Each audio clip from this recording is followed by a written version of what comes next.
We can't really talk about milk without talking about conformation, so I have a couple of conformation comments in here. And then we're going to talk about milking and then cheese and then all the other great stuff that comes after cheese. So we have about 120 Dexters. We're in Lower Alabama. We milk about 10 girls in the morning and 6 at night. And then the comment that I get the most is I can't do this if I have a job and kids and all this stuff. We have 3 teenagers. I also have a full-time job. You just have to figure out how to make your schedule work for you. So I just wanted to point out you can do this in your existing schedule. I'm not an expert. Like Dave said, we kind of volunteered to do this. We've been doing this for a couple of years. I have to caveat this and say I cannot talk about pasteurization. We do raw milk. So pasteurization, totally different subject. All of this stuff is strictly raw milk.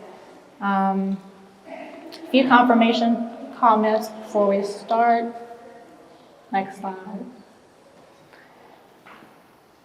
This is what we talk about to people when they show up with our farm. These are my opinions. These may differ from yours.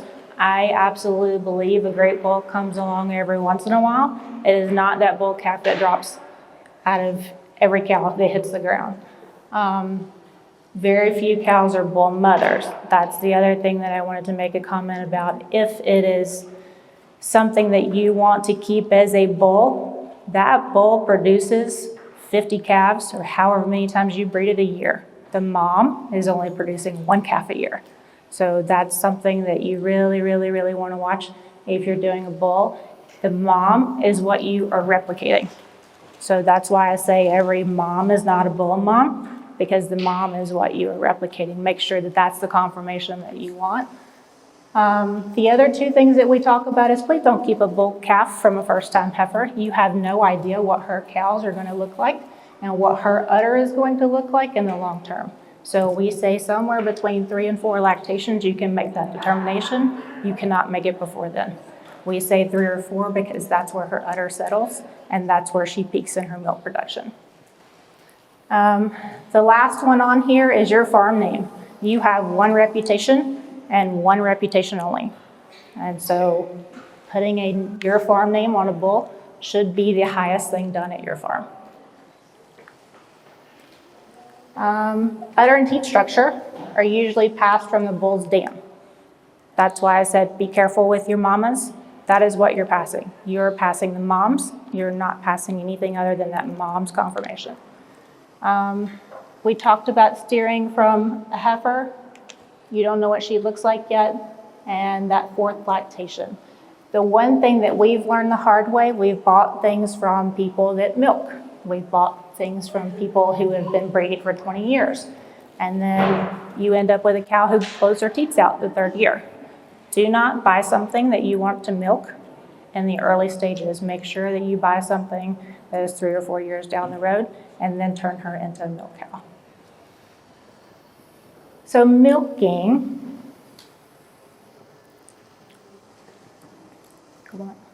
Dexters are usually anywhere from 1.5 to 2 gallons a day. That's a 305-day lactation cycle. The reason we say that is because you have to dry her up for 2 months before her next calf. So 1.5 to 2 gallons, that's the question I think we get the most. On average, you're going to see about 3/4 of a gallon if you're calf sharing. There are those ones that will give you somewhere between 3 and 5. We have 120 on our farm. I can say maybe 3 do that. It is an exceptional cow that will do that. One of the reasons why we love the Dexters is they don't really do that. You don't know what to do with 5 gallons of milk a day. Dexter, you know what to do with a gallon a day. The production will reduce and mirror the needs of the calf. If you add milking on top of that, she will come up to your demand. So the one thing that I'll talk about a couple of times over is routine. A lot of people want to just go get milk when I need milk. Keep them on a routine. Even if you have to go milk them and dump the milk, keep them on a routine. Their milk will fluctuate with you milking. And then for Dexters, their milk is a 4% milk fat. That's another one we get a lot. That is right under a Jersey. So if you're looking for something to do the milk fat, to do the butter, Dexters are actually really good at that. We don't milk the first 10 days. There are a few exceptions we've had to do that. If you've milked right after you've seen a calf born, you've got a mother that has just an udder that's overloaded, when you milk and put it in the refrigerator, you'll be able to see the colostrum line. And you don't want to keep the milk until that colostrum is completely gone out. You can drink it. It's super salty. You won't like it. But when it settles, you'll have a cream line, and then you'll have a little pink line that shows the colostrum in there, and then you'll actually show the milk. So you'll be able to tell once it's gone.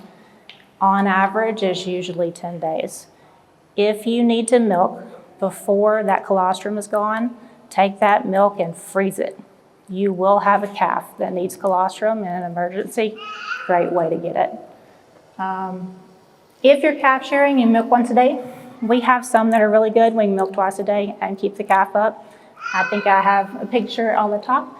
This young lady, she's on her 3rd heifer, and she is actually raising another heifer that lost her mom, and she's being milked twice a day. So like I said, there are those exceptional ones.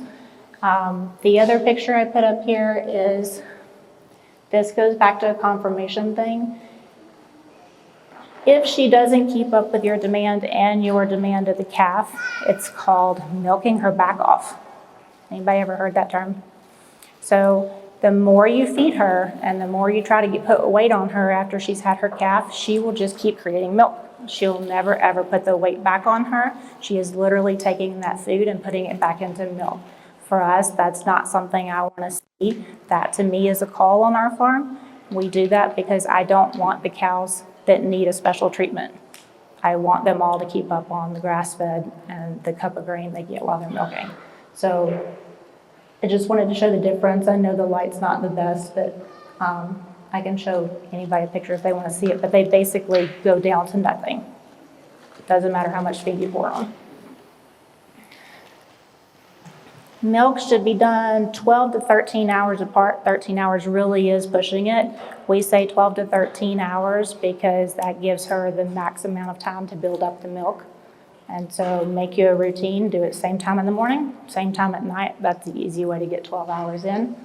And then I spoke up when Dave was doing one earlier and said, for us, it really is trust. It's not necessarily getting them at 2 months old, running them through the stanchion, 3 months old, running them through the stanchion. If they trust you in the pasture, it doesn't matter how old they are, they will follow you into that stanchion. Within a week, they're eating grain and they're standing there for you to milk. If they trust you anywhere else, they'll trust you in that milking stanchion. All of ours meet us at the barn every morning.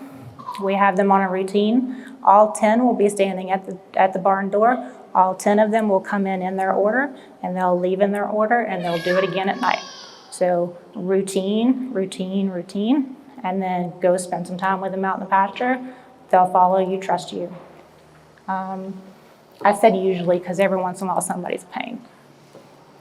Process for us, there's all of these written rules that say iodine dips and you have to have this cleaner and you have to have this cleaner, and we just don't really do that. I don't think it's necessary. A bucket of soapy water does a wonderful job. So we have a bucket of soapy water in a ride, and we wash their udder and their teats, and then we dry it off, and then we just switched to a milk machine recently, so that's made a huge difference in time, but we do still milk them one by one with that machine. The machine keeps it in a closed container. One of the reasons why we switched to that is we had so many people wanting to come buy milk, and I just didn't feel comfortable doing it in a pail and then giving that to somebody. So we switched to a machine. We can do 6 to 10 cows in the morning in less than an hour. It's just that we've got the routine done. My husband will bring in the cows one at a time, exit the cows one at a time, and I'll clean them and milk. And in less than an hour, they're all done. The filtering, when we bring it in, we have a 6-gallon stainless tank. We bring it in, and if you make cheese, you already have this on hand. It's called butter muslin. It's not cheesecloth. Cheesecloth is the cheap stuff. You want the actual butter muslin. It looks like cloth. So if you have a large amount to filter and you're just going to make cheese or you're going to make yogurt or whatnot, you can just pour it through the butter muslin and it's done. Or they make these little nice filters that you can filter it into a jar. But you filter it, it goes in the refrigerator. For us, it lasts about 10 to 12 days. We don't really have any that hangs out that long, but that's how long it will last. Just additional things for us. Like I said, we can only talk about raw milk, and we do run the farm organically, so we're a little bit sticklers for feed and that kind of stuff that we give them and the snacks that they get. We do spray, and that to me is the hardest thing to train a cow on if you're milking, is to let you spray them and them not jump. So we order something called Basic H, and you put about this much in a spray bottle and then fill it up with water. It's supposed to be organic. It's got the label, but you spray the cows down, flies literally drop off. Don't have to worry about it. But I think that's been our hardest thing to get a cow to learn to do, is trust you when you're spraying them down.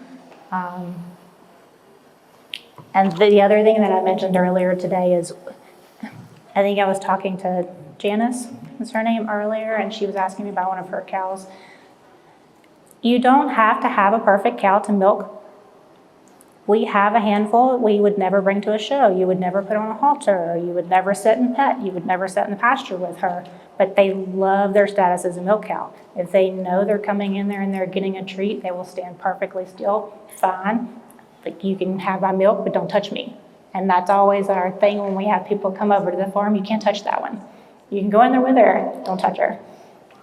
So they don't have to be a perfect cow. Cheese. Cheese, everybody is scared to try this. It's honestly so easy, especially if you do raw milk. If you start out with soft cheeses, I put a couple of lists together up here on just the ones that I'm going to give you a nice little recipe for that you can go home and do really quick. I have a ton more. We've tried pretty much everything and anything. I can tell you what works, what doesn't. But we're going to start out with cream cheese. This one seems hard. It is not. You flip to the next one. This is really the easiest thing in the world to do. You take the milk, you set it out on the counter, you put a tablespoon of buttermilk in it, 24 hours later you have cream cheese. That is literally it. That's it. I can see Susan over here making a face. It's intimidating when you think about it, but after you've done it the second and third time and you realize how easy this stuff is, you're gonna wish you've been doing it for 5 years. So for cream cheese, set the pail of milk out, put a tablespoon of buttermilk in per gallon. So we do it in like 3-gallon batches. So we would put a tablespoon per gallon. You can order the cultures. They get expensive. They're $8 a pack. If you do this consistently, you're gonna hate ordering the cultures. Just use your buttermilk. You have cream cheese. So you let it sit 12 to 24 hours. It depends on how cool your house is. The warmer your house is, the faster it's gonna turn. And then you let it strain through the cheesecloth for another 12 hours, and that's literally it. We have a pretty decent sized garden, so I do this a lot when we have fruit come in. So I've got blackberry cream cheese, I've got strawberry cream cheese, I've got blue. So it just, you start to play with it because it's so easy to make and you've got so much of it. Mozzarella is the next one. I'm on a mozzarella kick lately. I'm probably gonna gain 20 pounds from it, but this is my latest one. We make this almost daily. I have a comment on here that the milk needs to be fresh. It needs to be fresh if you want the ricotta that comes with it. If you want mozzarella for your pizza and you want to shred it, it needs to be older milk. So take a milk that's 2 or 3 days old. It's a little bit drier. You can let it set in the refrigerator overnight and you can actually shred it, and you've got this nice shredded mozzarella. If it's fresh and you go to do it, only about half of the cheese sticks together into the mozzarella ball, and you have all this leftover sitting in the whey. You strain the whey, and that's your ricotta. You really don't have to do anything else to it. You just strain it, you put salt in it, you put whatever herbs you want in it, and you've got ricotta. 1 1/4 teaspoons of citric acid, which is, I think you can buy it pretty much every grocery store, and then 1/8 teaspoon of rennet. If you're going to do this religiously and often, spend the money and buy a bottle of rennet. Don't use the tablets. I've had 0 luck with the tablets that come with all the cheese stuff. They sell a decent bottle for about $10. And I think I've had that bottle of rennet for 4 years. So just buy the bottle, spend $10 and you're good. That is per gallon. This is the easiest way in the world to get rid of 3 gallons of milk in the morning. Make your mozzarella. We make fresh bread. That's usually our lunch. The ricotta, I won't beat that one to death. It literally is, you just strain what's left and that's it. There's a couple of extra things in here: yogurt, kefir, butter, clabber. I'm gonna walk through them one by one. The yogurt is just as simple. It's fresh milk set out for 8 hours with a yogurt culture. They sell the yogurt culture, again, $8 a pack. Don't waste your money. Go to the grocery store, buy a small thing of organic yogurt. It cannot have fruit in it. It cannot have any additives in it. Just get a plain thing of yogurt, and you're gonna add a teaspoon per gallon of milk. Let it sit out for 8 hours, you've got yogurt. If you want Greek yogurt, strain it, let the whey run through it overnight, and you've got really thick Greek yogurt. It's that easy. In order to do the next batch, just keep a teaspoon or a tablespoon, however much you're doing it, from this batch, put it in the next batch, start all over again, and it just replicates itself. Kefir is the latest rage. I'm not sure whether I like this or not. We've had a lot of people call and ask for it. It's drinkable yogurt. It just feels funny to me. But kefir is just a different culture than normal yogurt. I actually do spend the money on the culture on this one because I haven't figured it out without the culture. The kefir, once you do it, same thing, tablespoon from this batch, put it in the next batch, all over again.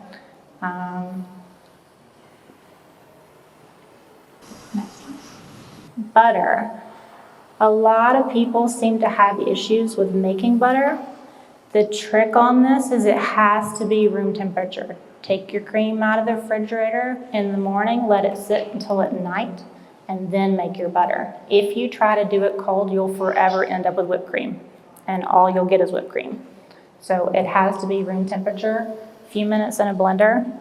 I have one of those little ninja things. I just put it in that and set it and leave it for about 5 minutes and it separates.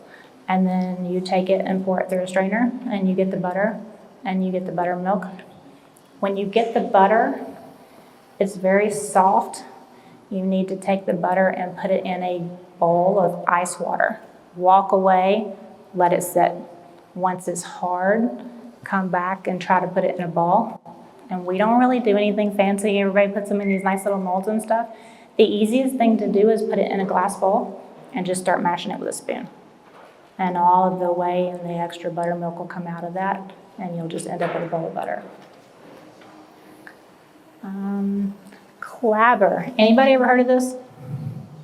Yeah, I see a couple. This is literally take your milk, set it out on a table. Leave it set for 2 or 3 days. It's just raw milk set. This is how you make buttermilk. So milk out on the table. It will turn into like this gel wonky thing that you're used to seeing at the grocery store with buttermilk. And you use it like you would buttermilk. You can make cheese with it. I have not been this brave yet. So there's a couple of recipes out. I honestly use it for like I would buttermilk. We bake a lot of bread. I use it in a lot of bread. But if you don't feel like dealing with your milk for the day, this is the best thing in the world to do. Just let it sit for 2 or 3 days and you've got a clabber for whatever you want to use it for. Cream, ice cream, sour cream are the other cool things. Go back one and we'll talk about those just for a second. So the cream you cannot get unless you let the milk set in the refrigerator for a day or so, unless you have one of those nice expensive separators. So the easy way to get the cream is to put the gallon in the refrigerator in a gallon container so that you can get a spoon in it and scoop it out.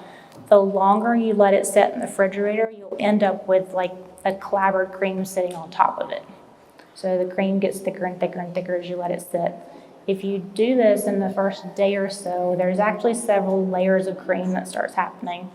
And the very first one is what you buy at the store, the heavy cream that you see in the little jars.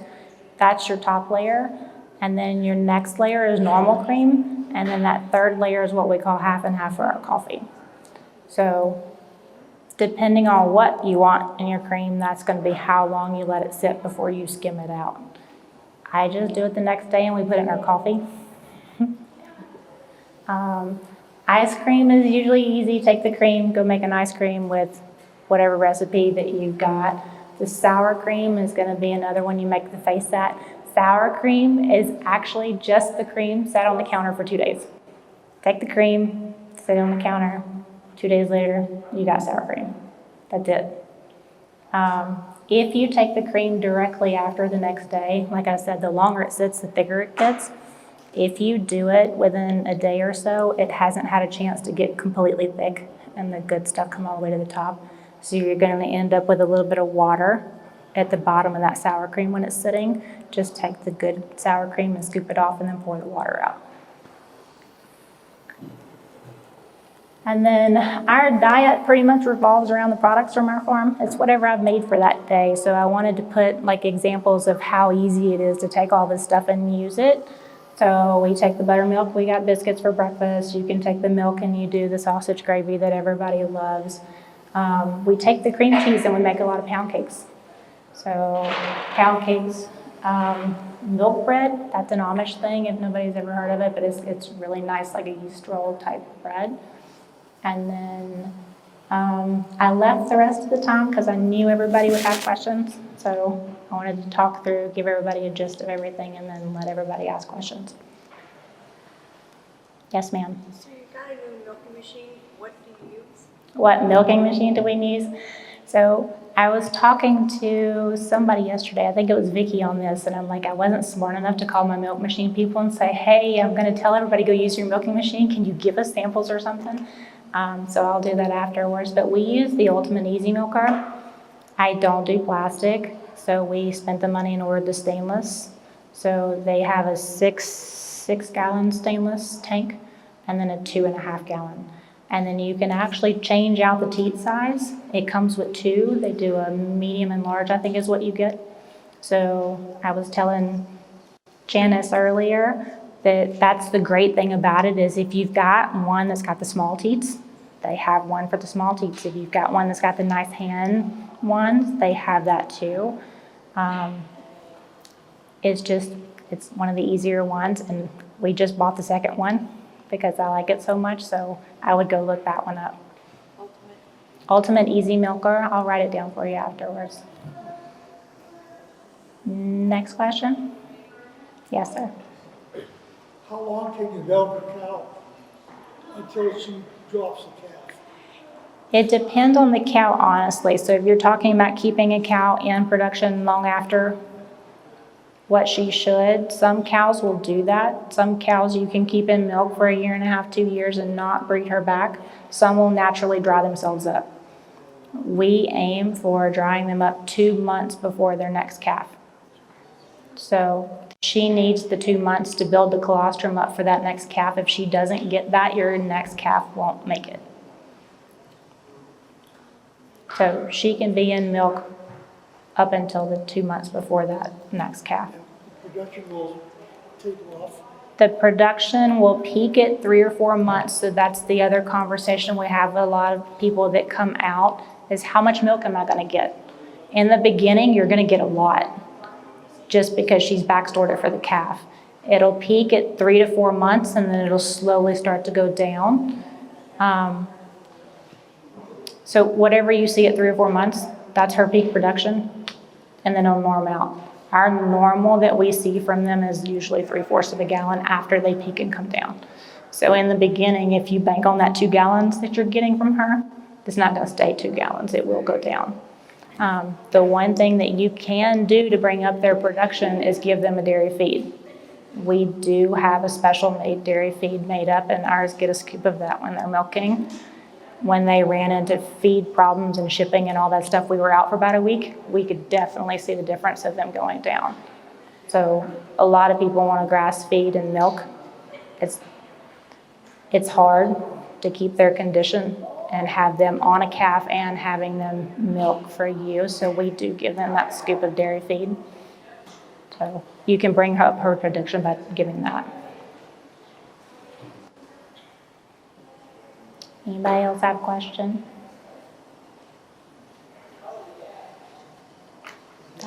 easy. Can I get this PowerPoint? You can get this PowerPoint. I don't know if I can read my writing. I had planned on giving this to everybody just because it does have these simple recipes and stuff in there that you can go home and try.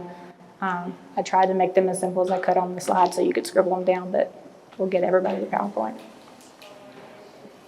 Yes, ma'am. You said you usually milk 6 to 10 cows in an hour. What about hand milking?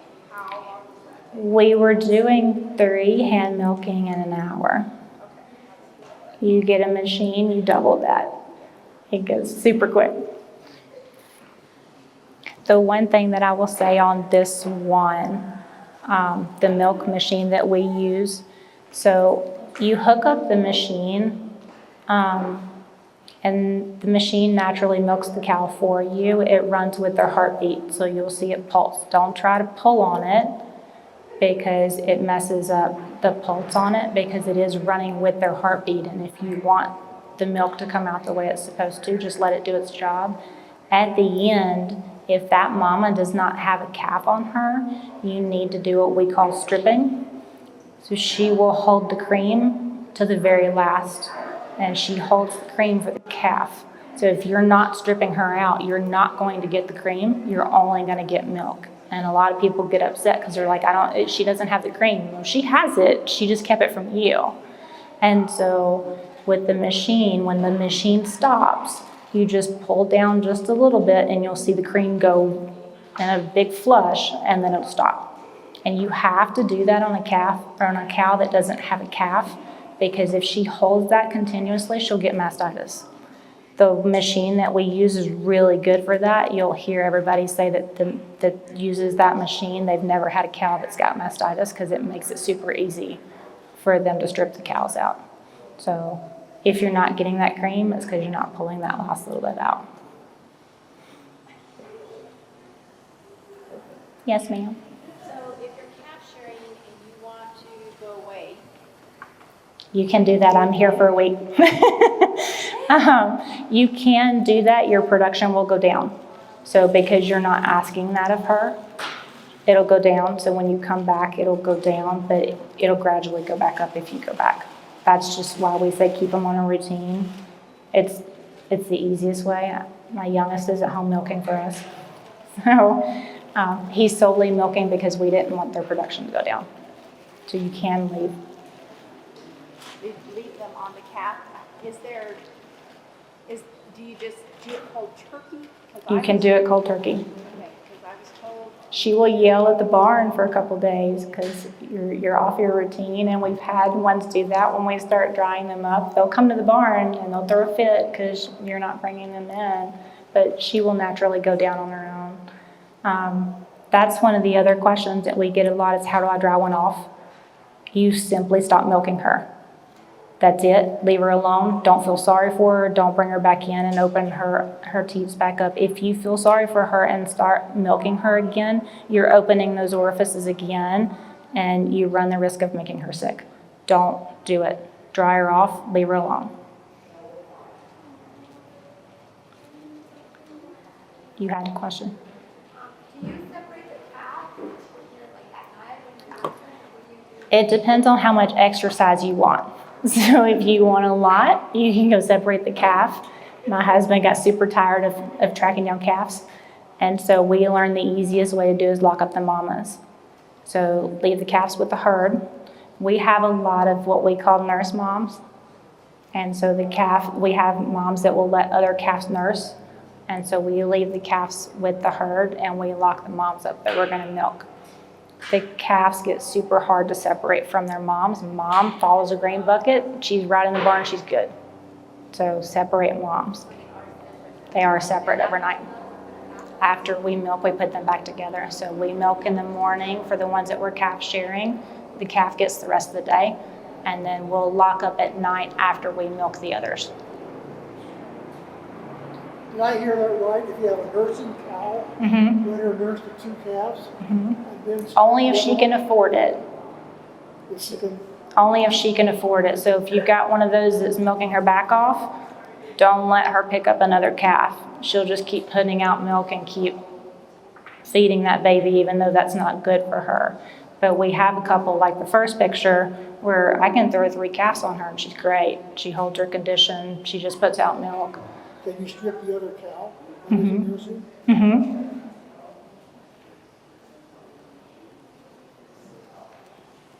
Any more questions? Did I see one? Yes, ma'am. Any tips for encouraging letdown without a calf helping? That's what Janice and I were just talking about before. She's like, how do I get her to give me more than a quart? It really is trusting you. And in the beginning, no matter what you do, they're not going to give it to you. So in the beginning, all they care about is a calf.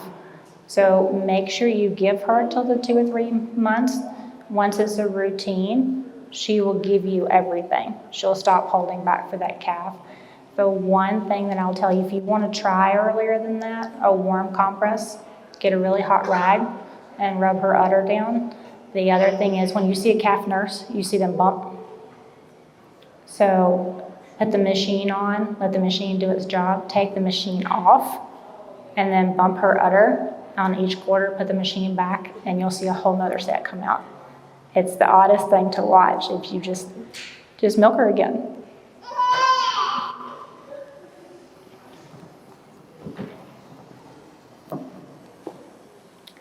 I am hanging out the rest of the time, so if y'all do have any more questions, you can come ask. I think